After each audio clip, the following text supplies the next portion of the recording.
It's amazing to see a church come together to pray about all different kinds of topics. It's not just about the affairs of the church or our needs from a congregational perspective. We'll also pray for things like our leadership within the church and also within the community, within our city and nation.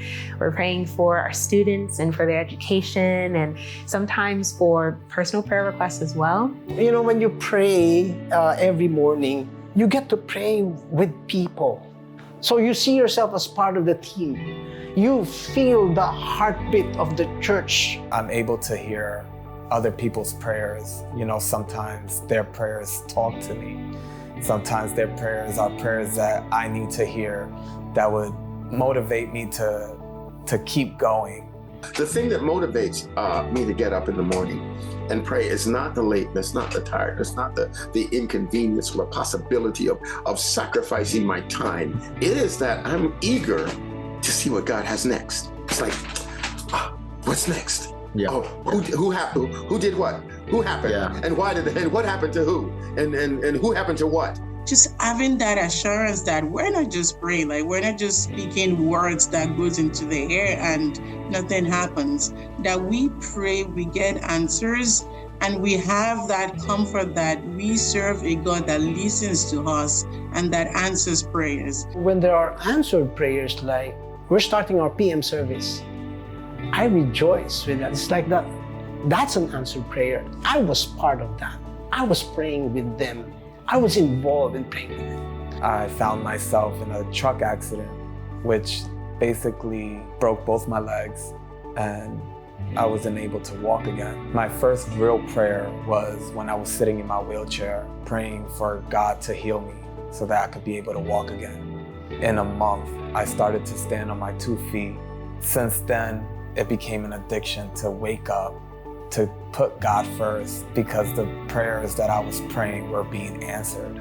15 years ago, I was in prison for 10 years. Every morning I pray.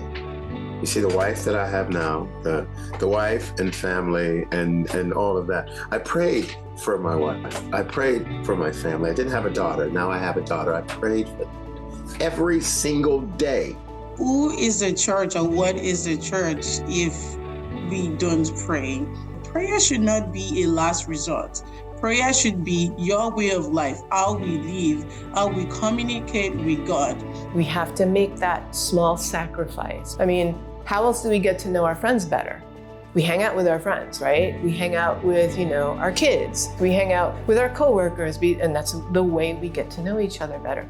How are we going to get to know God better unless we spend time with Him? We can change the city with our prayers. If you think about the Unite NYC walk that we do, where we just walk around and we pray.